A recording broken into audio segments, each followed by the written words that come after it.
Constituye una oportunidad única la apertura de este ciclo Grandes Pensadores del siglo XX.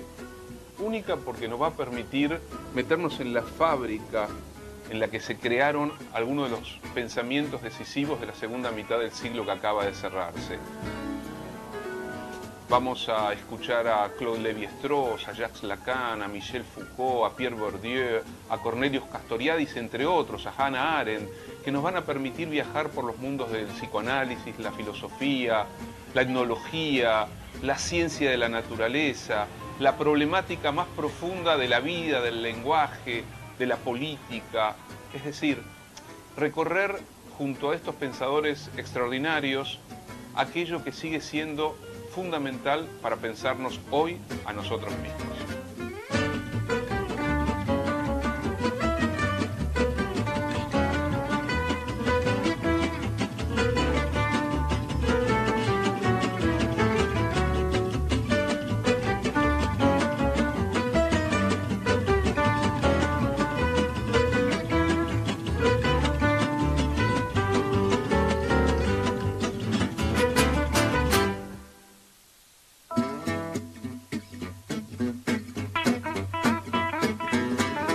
Vamos a poder ver y escuchar una entrevista a un pensador extremadamente original que viene de la tradición griega. En realidad nació en Estambul en 1922 en el seno de una familia de origen griego, pero rápidamente fue con sus padres a vivir a Atenas, producto de las guerras siempre recurrentes entre turcos y griegos.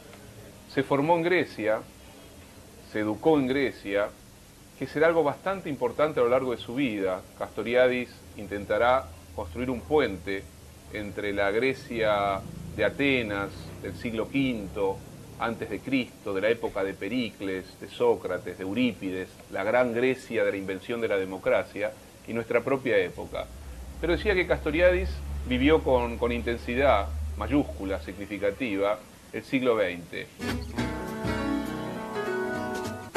Fue miembro al comienzo del Partido Comunista Griego, participó en la lucha contra los nazis, hasta que finalmente, terminada la guerra, decidió radicarse en París, donde no solamente continuó su camino político, sus reflexiones políticas, en ruptura con el Partido Comunista, en ruptura con la versión estalinista del marxismo. En aquellos años, Castoriadis, que venía de lo que se conocía como la vertiente trotskista del comunismo de la primera mitad del siglo XX, fundó junto a Claude Lefort y otros pensadores franceses una revista que haría época, que se llamó Socialismo o Barbarie, una revista que recreó un pensamiento crítico, autónomo, libertario en el interior de las tradiciones de la izquierda francesa, y fundamentalmente una revista a partir de la cual Castoriadis y sus compañeros pudieron preguntarse por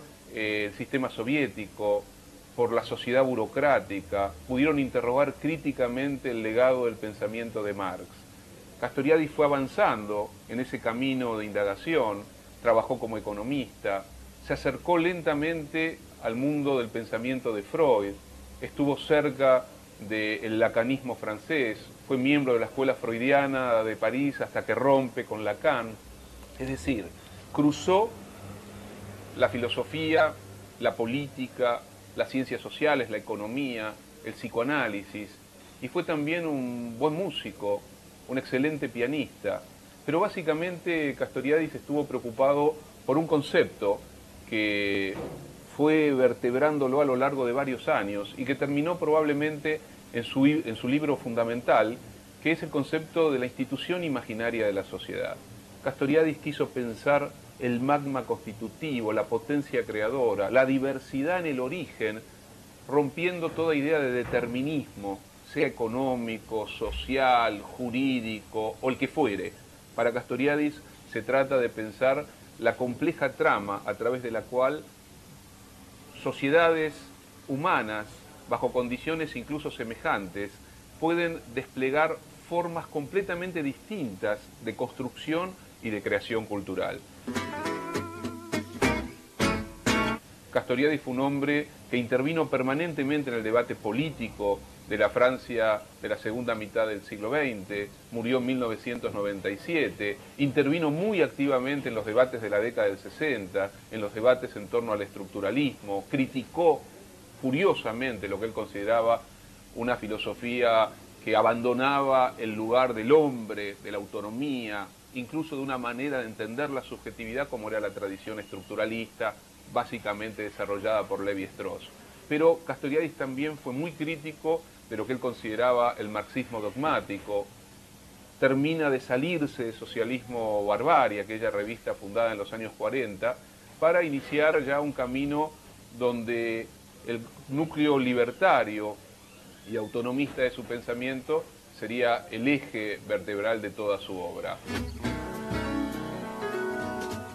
Desde la institución imaginaria de la sociedad, pasando por la sociedad burocrática, hasta las encrucijadas del laberinto, su última obra en 4 tomos, Castoriadis no dejó de tocar todas las esferas de la vida, pero básicamente se preguntó por las condiciones de la dominación, por las condiciones de la alienación, por el carácter feroz de una sociedad burguesa, capitalista, que iba despojando al hombre de su potencia autónoma, de su fecundidad libertaria, y que creando mecanismos de heteronomía, es decir, mecanismos de dominación externa que terminan por restringir la libertad del individuo, esa misma sociedad fue desplazándose como una máquina de sometimiento, de explotación, que no solamente involucraba al hombre, a las clases oprimidas, sino que incluso ponía en peligro la propia continuidad de la vida en el planeta. Por eso Castoriadis buscó recuperar la vieja tradición de la polis democrática griega, de la ciudad democrática griega, la idea de autonomía, pero no de autonomía individual en el sentido liberal del término, cada individuo se ocupa de sí mismo, sino la idea de la autonomía como la relación profunda, estrecha, entre la capacidad creadora del individuo y el ámbito de su propia socialización, el ámbito de lo comunal, de lo comunitario. Castoriadis, insisto, y lo van a poder comprender y comprobar y ver en esta entrevista, fue un hombre de su tiempo, de su época, que indagó sobre cuestiones cruciales, absolutamente cruciales del siglo XX, tan cruciales que por supuesto siguen insistiendo sobre nosotros, siguen insistiendo sobre nuestra condición, porque Castoriadis fundamentalmente penetró en el enigma de la condición humana, en el enigma de la propia vida, en el enigma de lo político, en el enigma de la dominación.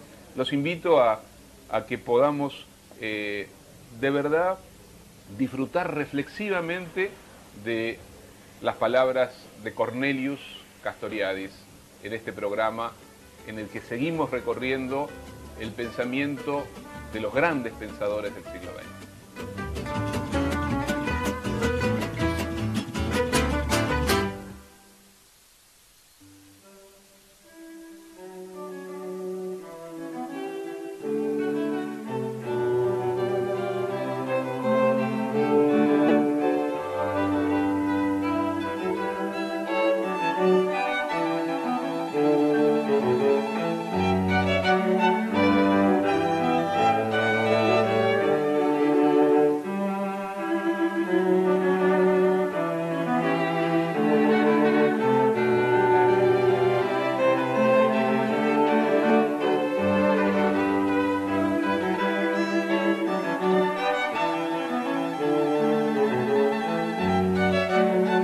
Monsieur Castoriadis, vous avez une longue expérience de militant révolutionnaire.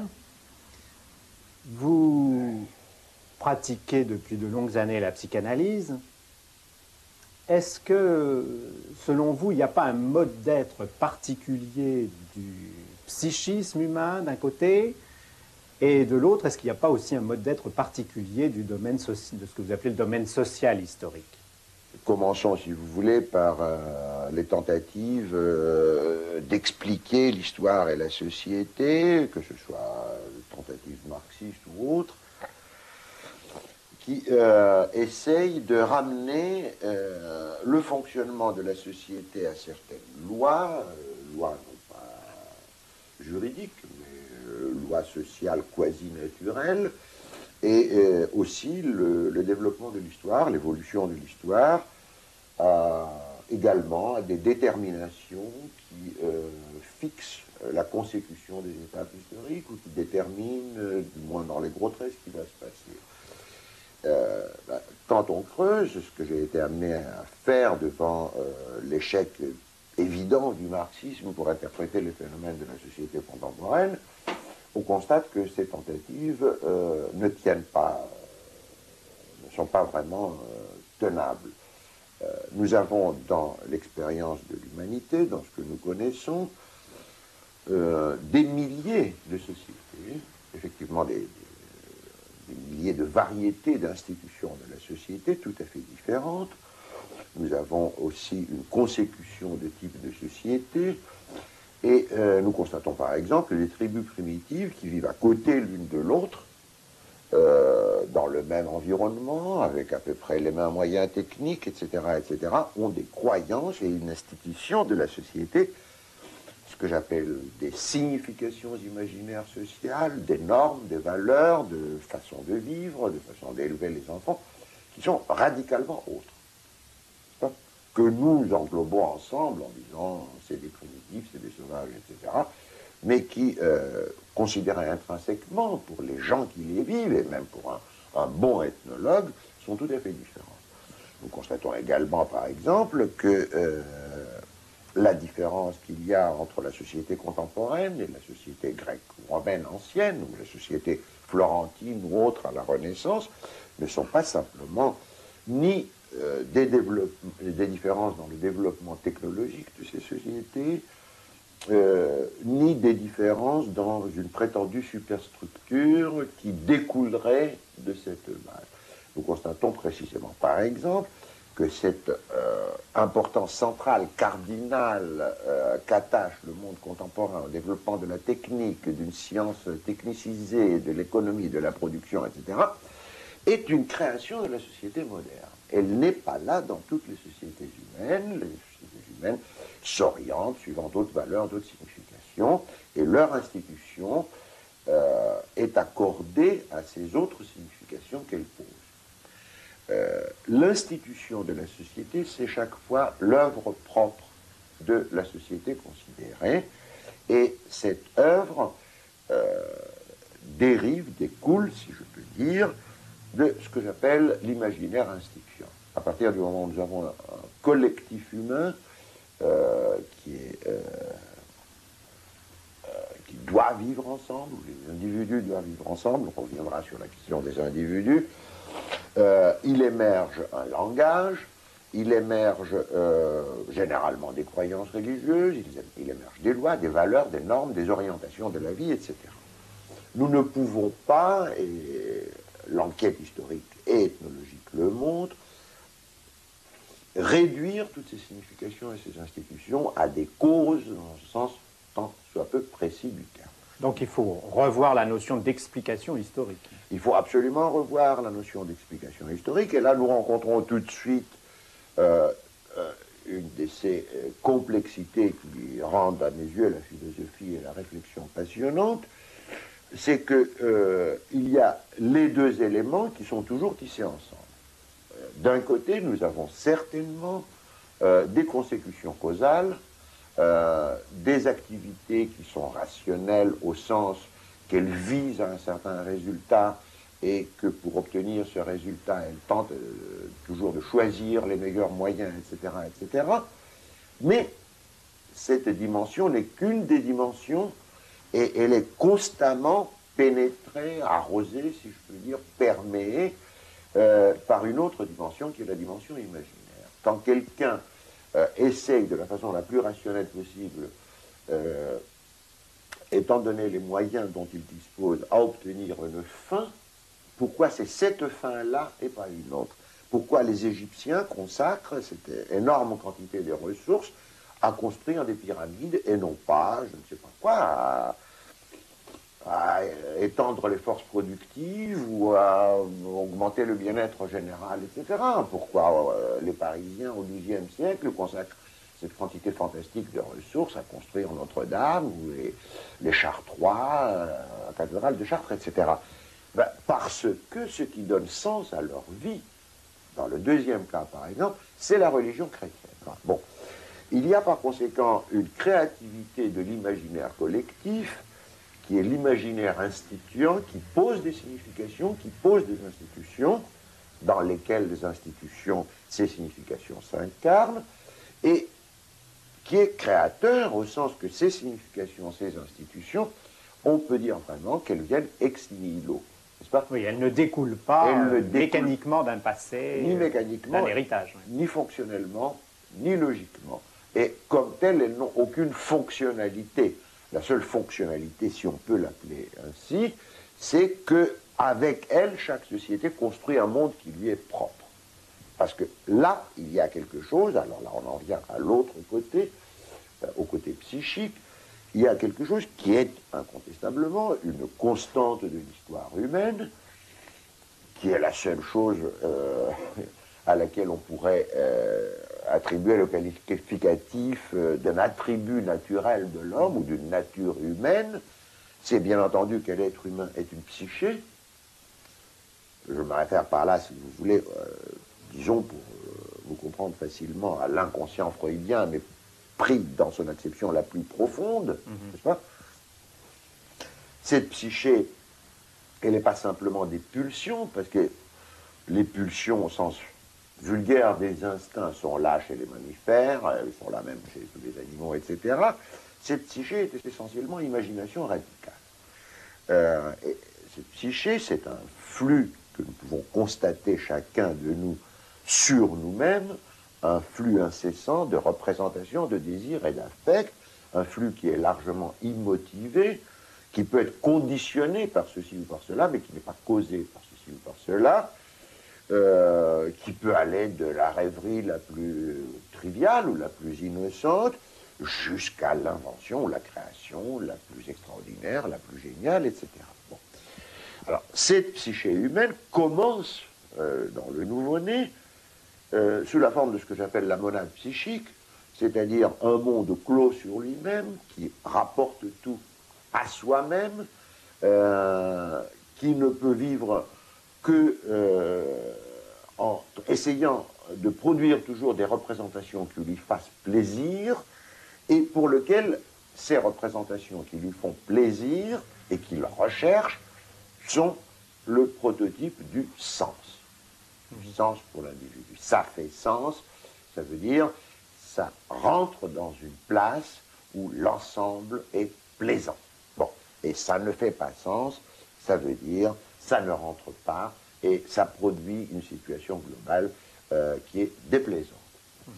Et cette psyché, avec cette imagination radicale, est essentiellement irrationnelle. Hegel disait que l'homme est un animal malade, l'homme n'est pas un animal malade. Il y a quelque chose de monstrueux même dans cette... L'homme est un animal fou, est un animal initiale. monstrueux. Oui. L'homme est le seul animal à qui il faut enseigner qu'il y a des champignons vénéneux et des champignons qui se mangent.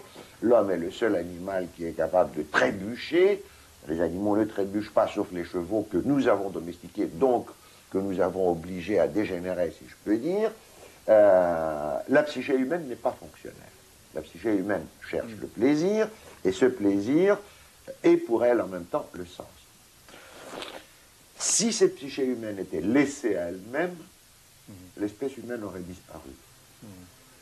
Précisément parce que cette psyché n'est pas fonctionnelle. Or, il se trouve que l'espèce humaine a créé la société. La société impose à la psyché une socialisation. Et lui impose de reconnaître qu'il y a une réalité qui ne se plie pas à son désir. Il impose de reconnaître que le plaisir ne veut pas être toujours là ou ne peut pas être immédiat. Et il lui impose à reconnaître que autrui existe tout autant que soi-même. Et il faut insister sur cela, n'est-ce pas? Il y a toujours, même quand nous sommes adultes, même quand nous sommes matures, même quand nous sommes psychanalystes et philosophes, un coin profond chez nous-mêmes qui subsiste, pour lequel nous sommes seuls et à la fois le centre du monde. Oui, donc qui résiste à la socialisation. Qui résiste à la socialisation, et en un sens, bon, c'est peut-être bien comme ça, mais enfin, bien ou mal, c'est comme ça. Bon. La socialisation impose la reconnaissance d'autrui, la reconnaissance d'une réalité qui est toujours une réalité sociale. Il ne s'agit pas simplement de la réalité naturelle, et par là, elle crée ce qu'on peut appeler l'individu, c'est-à-dire non plus simplement une psyché qui est vouée à son flux représentatif, affectif et désirant, mais quelqu'un qui incarne les institutions de la société. Chacun de nous est un fragment ambulant de la société qui nous a élevés.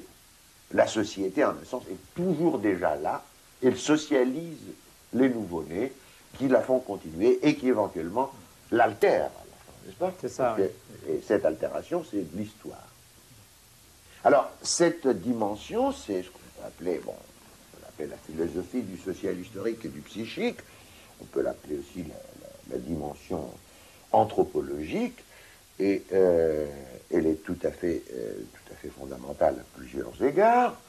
D'abord parce qu'elle nous montre un type d'être qui est inconnu ailleurs. Mais qu'est-ce que c'est qu'une institution? Qu'est-ce que c'est qu'une signification sociale? Alors, peut-être qu'il faudrait expliquer que par institution, je n'entends pas la Croix-Rouge ou la sécurité sociale, j'entends le langage, le droit, la religion, l'existence d'un État ou pas d'un État, mais d'une collectivité politique, etc. Et tout ce qui est établi. Les valeurs, tout ce qui est établi et tout ce qui est sanctionné socialement, que ce soit de façon explicite ou de façon implicite. Par exemple, les mœurs dans les sociétés traditionnelles sont socialement sanctionnées, même s'il n'y a pas des lois. Elles sont sanctionnées parce que si vous vous comportez de façon contraire aux mœurs, bah vous serez mis au banc du groupe, n'est-ce pas? De même que le langage est sanctionné de façon informelle. Si je commence à faire, je ne sais pas, une série de cuir ou du barbarisme, du solécisme, les gens vont rire, puis finalement, bon, je vais être mis un peu à la marge du groupe auquel j'appartiens. Il y a donc ce mode d'être de l'institution et ce mode d'être aussi particulier de la signification sociale. Qu'est-ce que c'est, par exemple? Qu'est-ce qui tient ensemble une société monothéiste, qu'il s'agisse de la société hébraïque classique, ou du christianisme classique, ou de l'islam? Il y a une signification centrale qui est claire, qui est la signification Dieu, un seul vrai Dieu. Pourquoi ce qui se passe fait sens? Parce que c'est la création de Dieu. Pourquoi il y a des normes dans la société? Parce que Dieu a dit, tu feras ceci, tu ne feras pas cela. Oui. Donc, on ne peut pas déduire l'imagination de quelque chose qui ne soit pas elle. Non. Finalement, c'est cela le principe. Et c'est pour ça que je dis que nous avons là un mode d'être différent. Nous sommes au-delà du mathématique, au-delà du physique, au-delà même du simple vivant. Nous avons une imagination singulière dans la psyché de chacun de nous, d'un côté, un imaginaire instituant dans le collectif social de l'autre, qui sont irréductibles et qui sont créateurs. D'une façon ou d'une autre, ils sont toujours créateurs.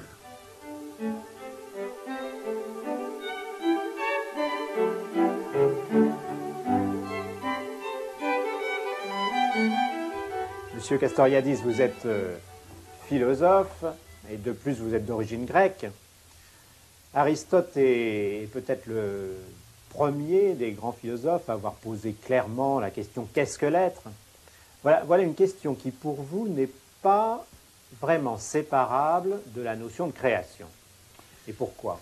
Oui, je crois qu'on peut partir de ce qu'on disait déjà. Enfin, qu'est-ce que c'est que l'être du social historique et qu'est-ce que c'est que l'être du psychique?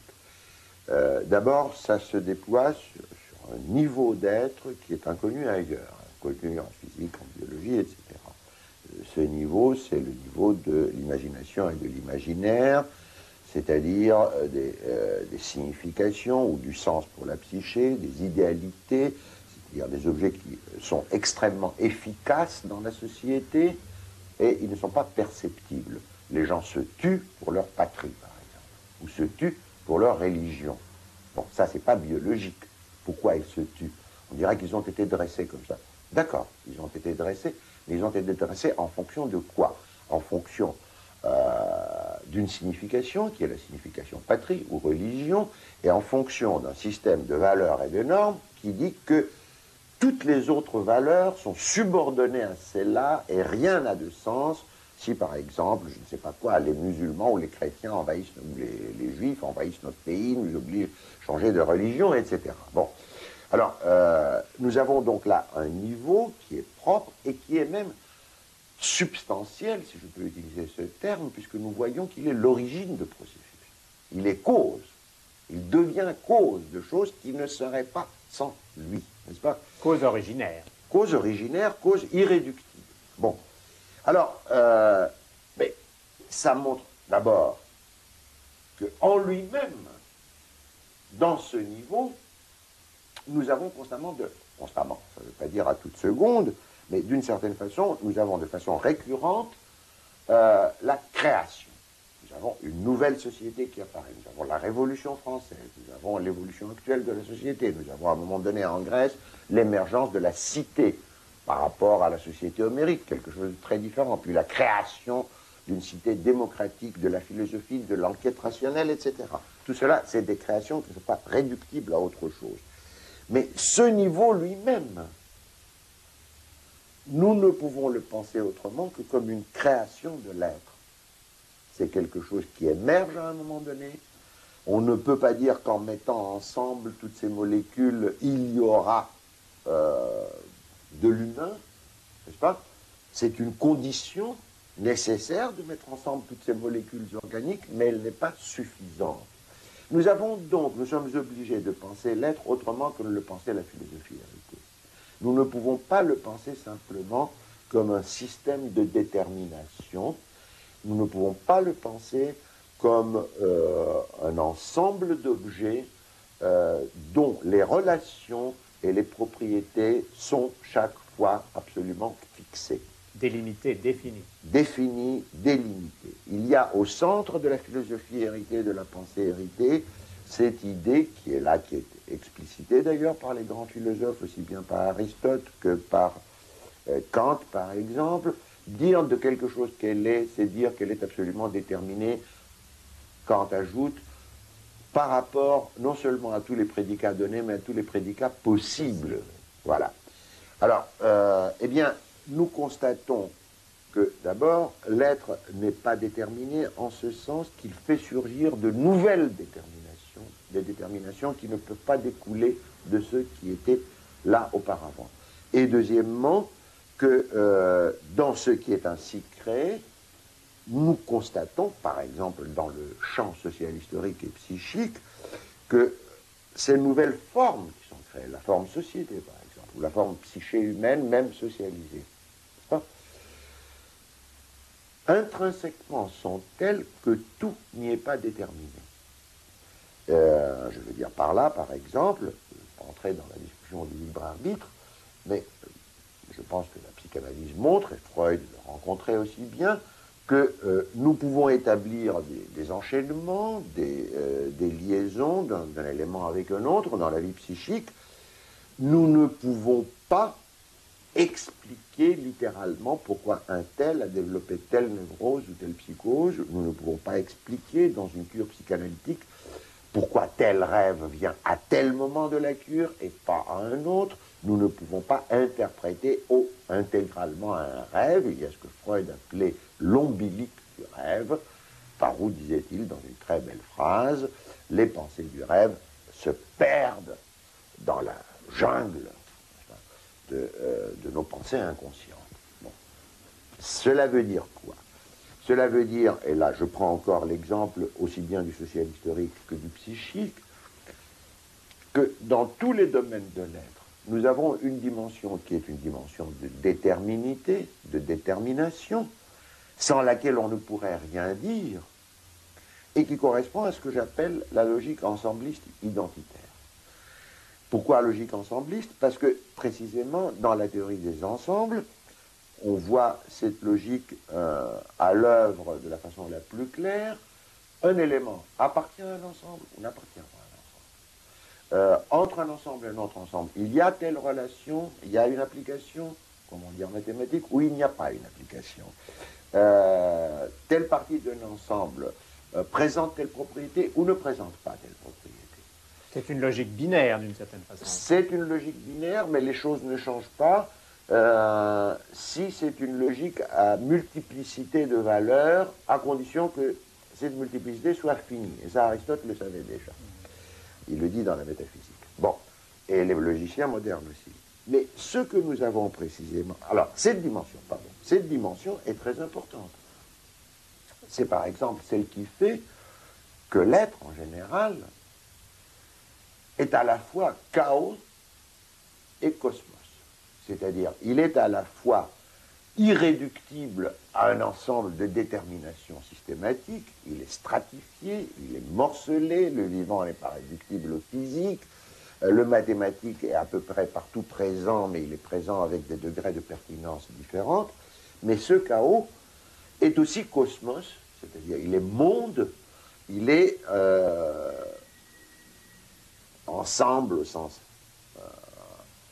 abusif du terme, de processus, d'objets, etc., qui présentent une certaine organisation dont le déroulement est jusqu'à un certain point prévisible, sans quoi nous ne pourrions pas vivre, etc. Qui présentent donc des identités localisables. Qui présentent localement, qui présentent d'abord le moment de l'identité un peu partout, parce que s'il n'y avait pas ce moment de l'identité, nous ne pourrions rien dire. Si un mot cessait d'être lui-même pendant que je le prononce, et si l'objet auquel je le réfère cessait d'être ce qu'il est pendant que je parle de lui, sous les égards importants, n'est-ce pas, je ne pourrais rien dire, mais cette identité que nous utilisons dans le langage et qui se réfère aussi bien aux objets... C'est la dimension codée du langage. C'est la dimension codée du langage, et c'est une identité toujours relative, n'est-ce pas? C'est une identité quant à tel aspect. Bon. C'est pour ça que les philosophes classiques, Aristote puis Spinoza, non, une chose ne peut pas être elle-même et une autre au même moment et sous le même rapport. Mais ça précisément introduit la relativité, n'est-ce pas? Étant donné que le moment, finalement, je ne sais pas, il est sécable indéfiniment, étant donné qu'il y a une multiplicité des rapports sous lesquels on peut regarder une chose, nous sommes toujours obligés de spécifier sous quel rapport nous parlons d'une chose quand nous disons qu'elle est identique à telle autre chose ou qu'elle est semblable à telle autre chose, n'est-ce pas? Et cette dimension est là, elle est partout, elle est toute puissante en mathématiques, par exemple. Enfin, pas toute puissante, c'est une mauvaise expression. Enfin, elle se déploie en mathématiques. Omniprésente. Oui. Elle est omniprésente, elle est utilisée en physique, elle est même utilisée en sociologie. Si je parle d'économie ou si je parle des transports urbains, je sais que le métro partira à telle heure, qu'il y a tant de métros par jour et tout ça. C'est donc aussi une condition de la pensée technique. C'est une condition de la vie sociale. Et l'autre dimension, donc, c'est ce que j'appelle la dimension magmatique, parce que l'être est un magma, et la dimension qui n'est pas réductible à cela, et peut-être on peut le comprendre le plus facilement en prenant une création humaine comme la musique. N'est-ce pas? Il ne peut pas y avoir de musique sans arithmétique. C'est absolument clair. Et quand Bach écrit une fugue, il calcule tout le temps. Cependant, la fugue, ce n'est pas ce calcul. Et une œuvre musicale, et même la plus échevelée ou la plus romantique, Chopin par exemple, la quantité de logique qu'il y a dans une ballade de Chopin est absolument incroyable. Et c'est même une logique qui n'est pas consciente pour Chopin, qui est incorporée dans sa pensée musicale ou dans le mouvement de ses doigts s'il improvise, etc. Et en même temps, il y a autre chose. C'est autre chose, ce qui fait vraiment la musique, je ne peux pas le réduire à la dimension logique, mathématique, arithmétique, qui est quand même toujours là, de même que je ne peux pas réduire un grand tableau à la géométrie des figures. La géométrie des figures est une chose, le tableau lui-même c'est une autre chose, et la sensation esthétique et plus qu'esthétique qu'il me produit, comme une grande musique, c'est tout à fait autre chose. Il y a donc ces deux dimensions dans l'être toujours. Il y a la dimension identitaire d'un côté qui nous permet quand même de vivre et de parler sur la dimension ensembliste, la dimension code du langage.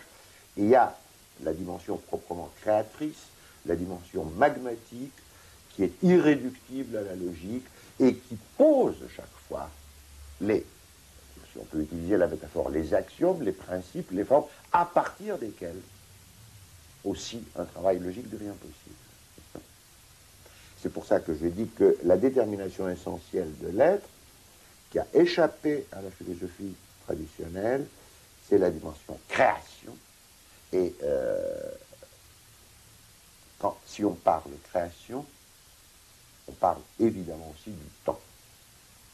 Je veux dire par là que la liaison intime qu'il y a entre l'idée de l'être et l'idée du temps ne peut être élucidée que si on introduit l'idée de création. L'être est temps, EST. Pourquoi? Parce que l'être est création, et la création elle-même scande un avant-après qui est autre chose que le temps spatialisé dont parlait Bergson. Le temps répétitif. Le temps répétitif, le temps qu'on peut mesurer sur les horloges ou par les tours du soleil ou des étoiles, etc. N'est-ce pas? Le véritable temps, le véritable avant et après, c'est le temps qui est scandé par l'émergence de nouvelles formes, de nouvelles eidos, comme on a dit Platon, dans notre sens, c'est-à-dire par la création.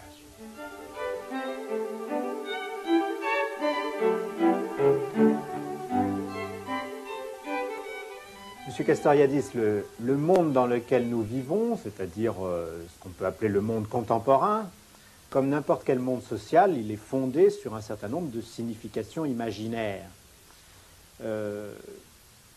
Est-ce qu'on peut définir cette notion de signification imaginaire et quelles sont les significations imaginaires de ce monde contemporain? Qu'est-ce qui tient la société contemporaine ensemble? Je parle des sociétés dites développées, disons des sociétés riches et libérales. Quand on passe à travers toutes les couches superficielles, on voit qu'il y a une tendance, une poussée de cette société qui est en même temps sa norme, sa valeur, et qui est supposée donner sens à toutes les activités, les orienter, les justifier. Qu'est-ce que c'est cela? Marx parlait de l'accumulation indéfinie du capital. On peut élargir. Il y a l'idée de l'expansion indéfinie des forces productives. Mais il n'y a pas seulement l'expansion indéfinie des forces productives, il y a aussi une expansion indéfinie de la consommation qui apparaît. Mais derrière cela, il n'y a pas seulement les forces productives de la consommation, c'est l'idée d'une maîtrise, et d'une maîtrise qui se veut rationnelle. Bien entendu, la naissance de cette idée est un processus très complexe. On ne peut pas le ramener à la philosophie, mais simplement pour fixer les idées, comme on dit en mathématiques, on peut se rappeler qu'au XVIIe siècle, on a déjà les deux grands philosophes qui expriment de façon programmatique cette signification imaginaire du capitalisme. C'est Descartes et c'est Leibniz. Descartes, connaître pour devenir maître et possesseur de la nature. Si on s'arrête une seconde pour réfléchir sur cette phrase, on est étonné, n'est-ce pas, parce qu'elle est carrément absurde. Comment pourrait-on devenir maître de la nature? Est-ce que dans le programme, il y a l'idée qu'on va inverser le sens de la rotation de la galaxie, par exemple? N'est-ce pas? Bon. On ne pourra jamais être que pseudo-maître d'une petite parcelle de la nature. Enfin, et en même temps, Leibniz, pour lequel tout doit être rendu calculable, pour laquelle Dieu lui-même a créé le monde en calculant, c'est un immense calcul d'optimisation, de maxima et de minima, etc. Bon.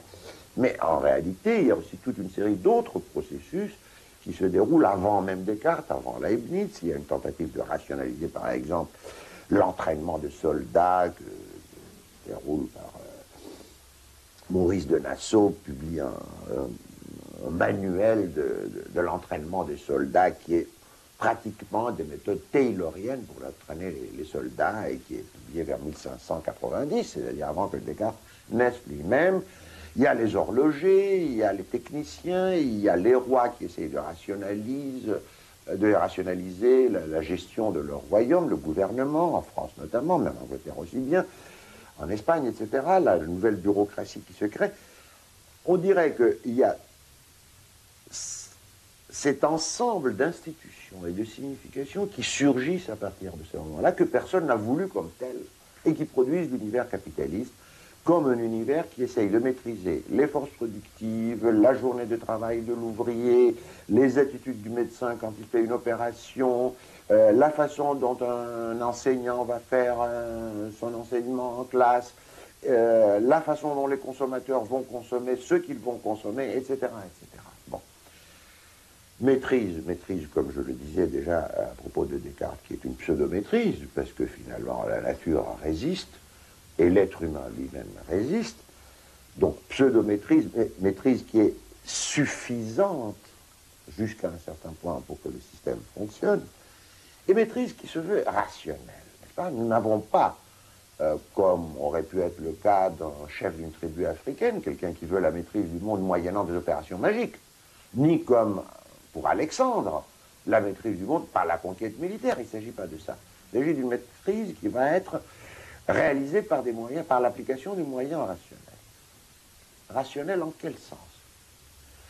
Or, là, nous voyons d'un côté le triomphe de ce que nous appelions tout à l'heure la logique ensembliste identitaire, c'est-à-dire à chaque chose doit correspondre une attribution, tout doit être calculable, mesurable, séparable, recomposable, etc. Mais à quelle fin? Et sous quelle présupposition? Or, quand on creuse le monde occidental en tant que monde capitaliste, on voit d'abord que ces présuppositions sont des présuppositions arbitraires, elles sont découpées arbitrairement dans le donné naturel, humain, etc. C'est-à-dire on prélève dans le donné ce qui se laisse instrumentaliser de cette façon-là. C'est un prélèvement arbitraire. Et aussi et surtout que tout cela est coordonné à la réalisation d'une fin qui est totalement arbitraire. Parce que pourquoi, qui a dit, qui a essayé de justifier le fait que l'objectif de la vie humaine, la raison pour laquelle nous sommes sur Terre, pour laquelle nous essayons de vivre, c'est d'augmenter indéfiniment la production, la consommation ou une maîtrise soi-disant rationnelle du monde. Pourquoi c'est pas de ça et pas autre chose? Pourquoi ce ne serait pas, je ne sais pas moi, être libre ou écouter de la musique ou regarder notre nombril, peu importe. Mais il n'y a aucune justification. Alors, bien sûr, il y a des justifications vulgaires. Les justifications vulgaires, c'est qu'on essaye de satisfaire les besoins humains.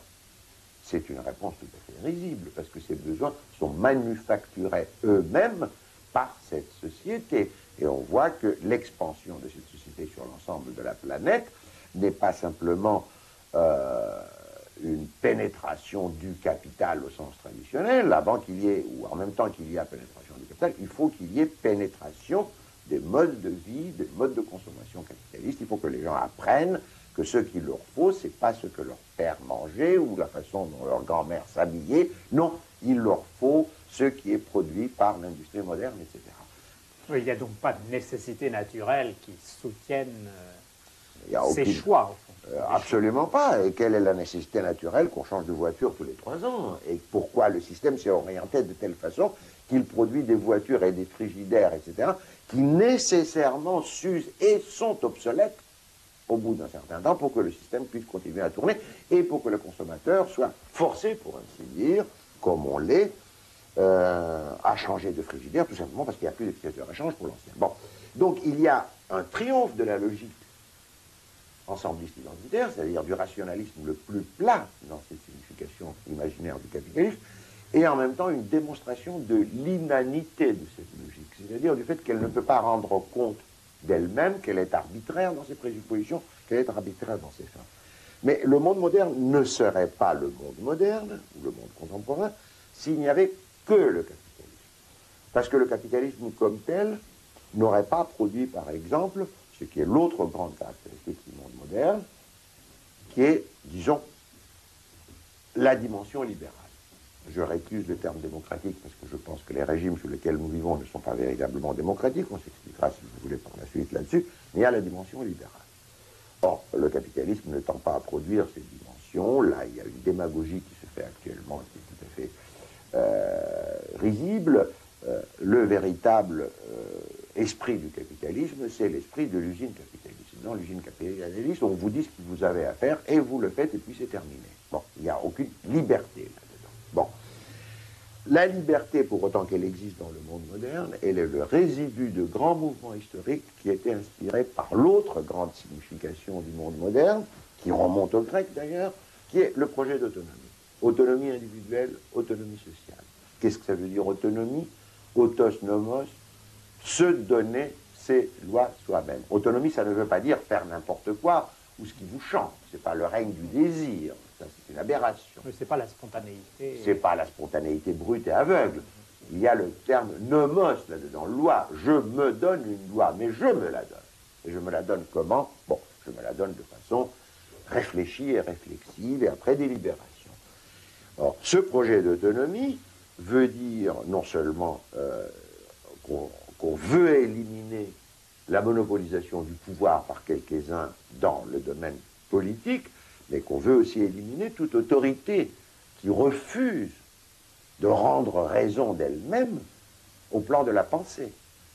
C'est pour ça qu'aux origines du projet de l'autonomie, il y a à la fois la naissance de la philosophie et de la démocratie, ou de la véritable politique, mot qui est devenu aujourd'hui obscène, parce qu'il est de plus en plus synonyme de l'intrigue, de la magouille, etc., alors que politique telle que les Grecs l'ont conçue et telle qu'elle a existé dans les grands moments du monde moderne, c'est l'action humaine qui, d'une façon lucide, explicite, consciente, réfléchie, essaye de transformer les institutions et l'institution de la société pour rendre la société plus autonome et les individus plus autonomes. Qu'est-ce que c'est une société autonome? C'est une société qui est capable d'abord de savoir que ses lois sont sa propre création et non pas des ordres divins, qui est une situation d'hétéronomie, oui. Ou quelles sont la conséquence de lois naturelles ou des lois naturelles du marché, comme on dit absurdement aujourd'hui, et qu'elle peut donc, puisque c'est elle qui les a créées, ces lois, qu'elle peut les modifier si elle pense que cela est nécessaire ou utile, n'est-ce pas? Et une telle société ne peut exister que si elle est formée par des individus autonomes, c'est-à-dire par des individus qui sont capables de se dire « oui, tel est mon désir », par exemple, mais ce désir est monstrueux et je ne le réaliserai pas. Je ne le refoule pas, mais je sais que je ne dois pas le réaliser. Pourquoi je ne dois pas la réaliser? Ça, là commence un processus de réflexion de l'individu en référence à la fois aux fins de sa vie, à son passé, à son histoire et à la société dans laquelle il vit, aux autres, etc.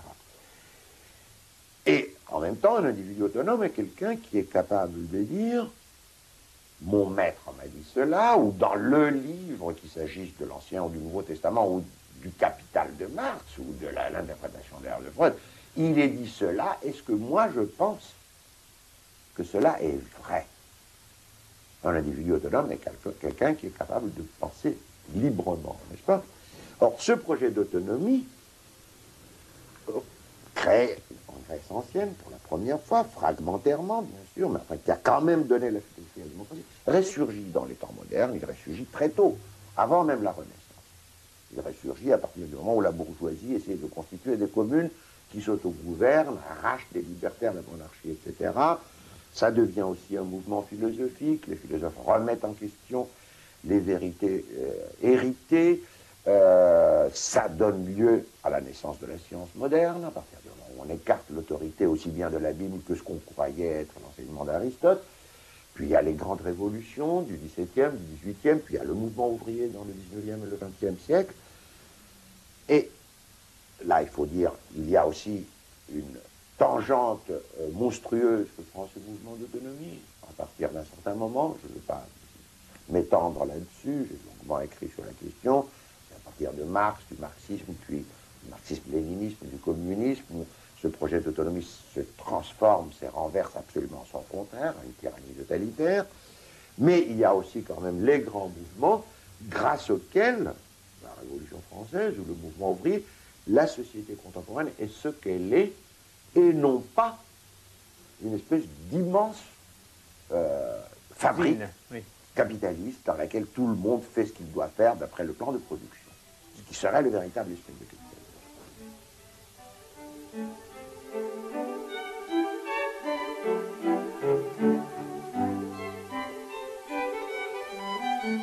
Monsieur Castoriadis, on a l'habitude de parler d'une partie de la philosophie qu'on appelle la philosophie politique. Mais j'ai le sentiment que pour vous, c'est toute philosophie qui est profondément politique. C'est toute la philosophie qui est politique. En un sens, oui. Mais d'abord, un éclaircissement. J'aime pas tellement l'expression de philosophie politique comme telle, n'est-ce pas? Je pense que la philosophie est politique parce que la philosophie aussi, c'est un faire. C'est un faire qui agit sur la société, qui agit très profondément au niveau des significations, au niveau des représentations collectives. On va prendre des exemples en Grèce ancienne ou dans le monde moderne. Et par là même, c'est un volet absolument essentiel du projet de l'autonomie. La philosophie, c'est la liberté. La philosophie, c'est la liberté de penser. En ce sens, elle est profondément politique. C'est pas de la philosophie que de commenter interminablement un texte sacré ou sacré profane. Le Talmud ou le talmudisme sur le Capital de Marx, c'est pas de la philosophie. La philosophie, c'est pouvoir soulever toutes les pierres, c'est ne rien accepter qu'on n'ait pas de nouveau soi-même par ses propres ressources à la fois remise en question, mise en épreuve, mise à l'épreuve, et soit réaffirmé, soit rejeté pour le remplacer par autre chose, ou par rien, par l'aporie, par la question simplement. En ce sens, la philosophie appartient, si vous voulez, au mouvement de l'autonomie et est politique.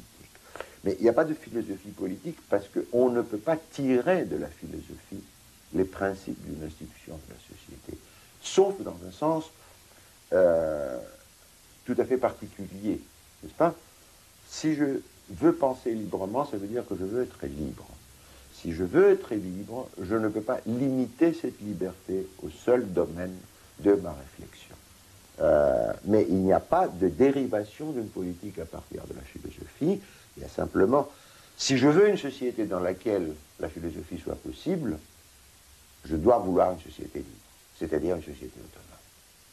Alors, dès ce moment-là, il faut une autre réflexion qui est une réflexion politique, c'est-à-dire non pas comment je vais gagner les prochaines élections en changeant le système électoral ou pas, n'est-ce pas, mais quelles sont les institutions qui permettent à une société d'être autonome et qui permettent à cette société de produire, si je peux dire, de fabriquer des individus autonomes. N'est-ce pas? Et ces institutions sont les institutions démocratiques dans le sens véritable du terme. Pourquoi démocratie? Qu'est-ce que ça veut dire? La démocratie, c'est pas simplement les droits de l'homme, c'est pas des libertés négatives, des libertés défensives, le fait que je sais que nous ici nous pouvons parler et que les policiers ne pourront pas venir nous arrêter ou qu'il n'y a pas des micros dans la pièce. La démocratie, c'est le pouvoir du peuple, le kratos du démos. Cela veut dire que tous les individus qui appartiennent au corps des citoyens ont les mêmes possibilités, des possibilités égales, effectives, de participer au pouvoir. Là, on peut retrouver Aristote. Être citoyen, c'est être capable de gouverner et d'être gouverné, les deux choses étant tout aussi importantes, n'est-ce pas? Être capable de gouverner, cela veut dire être capable de réfléchir et de décider avec les autres et d'être gouverné. Ça veut dire accepter que les autres ont tout autant de droits que vous de participer au pouvoir, n'est-ce pas? Alors, pour cela, il faut des individus autonomes. Nous avons dit que les individus sont faits par la société. Nous avons l'air d'être là devant une aporie insoluble, à savoir comment les individus peuvent être autonomes, puisque c'est la société qui les fait. Mais la société peut faire les individus comme individus hétéronomes. Elle peut leur apprendre, par exemple, qu'il faut toujours tout faire comme le faisaient les ancêtres, ou qu'il faut toujours tout faire comme c'est écrit dans le livre, où la société peut éduquer les individus pour qu'ils soient autonomes, c'est-à-dire elle peut leur apprendre à réfléchir par eux-mêmes, à ne pas accepter de façon non critique ce que dit le professeur, les théologiens, le prêtre, le politicien, le président de la République, le technicien. Parce que nous vivons dans une société où il y a le culte des experts, où les experts par définition... Techniques et scientifiques. Voilà, savent très peu de choses dans un domaine très particulier et ils ne sont pas capables, par définition, de penser l'insertion de cette chose dans l'ensemble plus vaste dont elle fait partie, d'où les erreurs continues qu'ils commettent, qui ne sont pas des erreurs techniques au sens spécifique du terme, mais parce qu'ils ne voient pas cette insertion. S'ils sont capables de penser cette insertion, alors ça peut arriver, par accident, comme disait Aristote, où un médecin peut être à la fois un guitariste. Bon, mais à ce moment-là, ils pensent cette insertion, non pas en tant qu'ils sont techniciens, mais en tant qu'ils sont capables de dépasser la technicité et de penser comme citoyens. Alors, il faut donc, pour une démocratie, des individus autonomes. Sans des individus autonomes, il ne peut pas y avoir de société autonome. Les deux choses sont absolument solidaires. Le sophisme démagogique qui est propagé actuellement par les soi-disant libéraux est lamentable. L'individu s'oppose à la société, que plus on donne des droits à la société, moins on donne des droits à l'individu. C'est la même chose. Donner des droits à l'individu, c'est donner des droits à la société. Et donner des droits à la société, c'est donner des droits aux individus qui participent à cette société.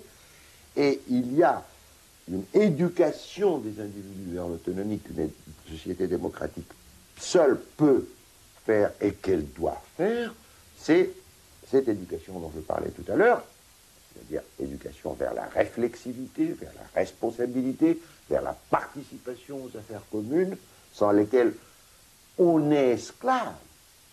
Parce que nous sommes esclaves dans la société actuelle, puisque ce qui nous concerne tous est décidé par d'autres que nous. N'est-ce pas? Et cette éducation n'est pas uniquement une affaire d'école primaire, de lycée, d'université. L'éducation commence à l'âge 0 et se termine à l'âge oméga. À tout instant de sa vie dans la société, l'individu est éduqué par cette vie sociale. Et aujourd'hui, nous sommes payés pour le savoir. Comparer l'éducation que recevait un citoyen athénien, ou même une femme qui n'était pas citoyenne, ou un esclave athénien, en assistant à la représentation des tragédies à Athènes, et l'éducation que reçoit un citoyen contemporain en regardant tous les soirs Dynastie ou je ne sais pas quoi, parti sans laisser d'adresse ou perdu, etc., perdu de vue, bon, perdu de vue, ou des âneries pareilles. Bon. On peut voir tout cela de façon très claire dans le cas de la Grèce ancienne. Évidemment, il n'est pas question de faire de la Grèce ancienne un modèle à imiter. Hein, mais nous avons là des germes et nous avons de quoi nous faire réfléchir. Quand la collectivité démocratique se constitue en Grèce, on observe cette chose absolument extraordinaire, non seulement que la collectivité assez rapidement décide que c'est elle-même qui pose ses lois, les lois athéniennes sont toujours introduites par une clause « il a paru bon » au démos et à la boulée, c'est-à-dire au peuple et au conseil, mais nous observons cette chose absolument extraordinaire, c'est la véritable individuation des individus. Là-dessus, beaucoup d'âneries ont été dites dans les temps modernes, comme quoi la cité grecque, c'était la totalité, les individus n'existaient pas, etc. C'est absurde. Vous prenez des sculptures égyptiennes de dynasties successives, vous ne pouvez pas dire que c'est des dynasties successives que si vous êtes égyptologue. Si vous êtes simplement un honnête homme cultivé, vous ne pouvez pas le dire. Il n'y a pas d'individualisation. Il n'y a pas de véritable individualisation. C'est comme dans le folklore. Les individus sont des individus. Ils ont un nom, mais ce nom, on ne le connaît même pas. Mais ils n'ont pas un style personnel. Le style change lentement parce que c'est l'auto-altération historique de la société. Bon, dès que vous arrivez en Grèce, c'est autre chose. Les premiers poètes lyriques, bon, déjà Homère et Hésiode ne sont pas... on ne peut pas les confondre, mais les premiers poètes lyriques, autour de 700, c'est Archiloque d'un côté, Sappho de l'autre. Il n'y a aucun rapport.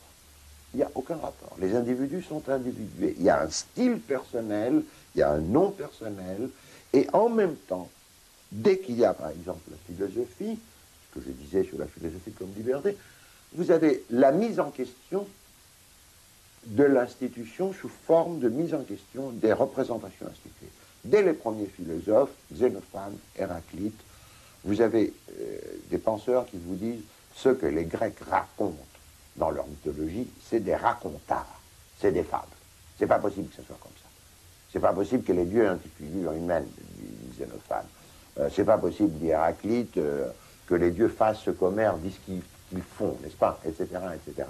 Vous avez l'ébranlement de la représentation collective et le surgissement d'une recherche libre, d'une réflexion et d'un dialogue, l'instauration d'un espace public de pensée où les gens se contredisent, se suivent, mais continuent à dialoguer, même par-dessus le temps, par-dessus les espaces temporels. Si vous avez un régime théocratique, vous avez des repères fixes.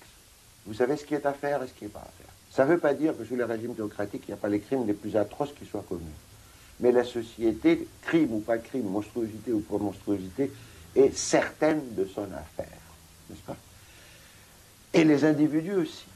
Ils peuvent transgresser la loi, ils peuvent être criminels, pervers, ce que vous voudrez, ils le savent, et les autres le savent, les condamnent, etc.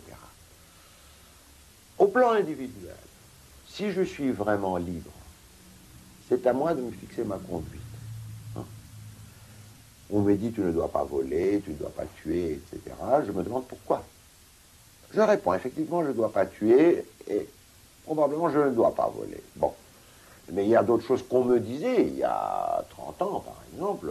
Tu ne dois pas empêcher la conception, par exemple, d'une femme. Bon, je me disais, c'est absurde, je transgresse la loi. Finalement, la loi a changé, mais il n'y a pas que ça. Bon.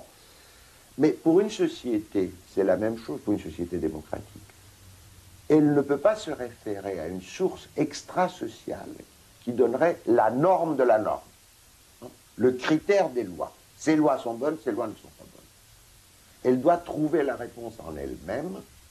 Elle doit savoir que c'est elle-même qui a créé cette réponse. Elle peut se tromper. Et comme aussi il n'y a pas cette limite imaginaire, mais plus réelle que toute limite réelle, extrasociale, elle peut aller jusqu'à l'excès, jusqu'à l'hybris, n'est-ce pas? Et ça, c'est ce qui fait de la démocratie à la fois un régime tragique, mais aussi le seul régime vraiment humain, parce que notre existence est tragique. Oui, parce que personne ne nous a garanti le salut, parce qu'il n'y a pas de salut garanti, parce qu'il n'y a pas de vie dans l'autre monde, parce qu'il n'y a pas de règles fixes une fois pour toutes, parce que nous trouvons tracer nous-mêmes notre voie dans un monde qui est toujours rempli d'indétermination et d'incertitude quant aux choses essentielles. Imaginer en restant conscient qu'on imagine. Exactement. Et la fin ultime d'une société autonome, c'est bien entendu la liberté, mais cette liberté, il faut aussi l'entendre en profondeur, c'est-à-dire la libération des instances créatrices de l'être humain, de l'imagination radicale de la psyché, de l'imaginaire instituant collectif, qui sont réprimés par les institutions hétéronomes existantes de la société.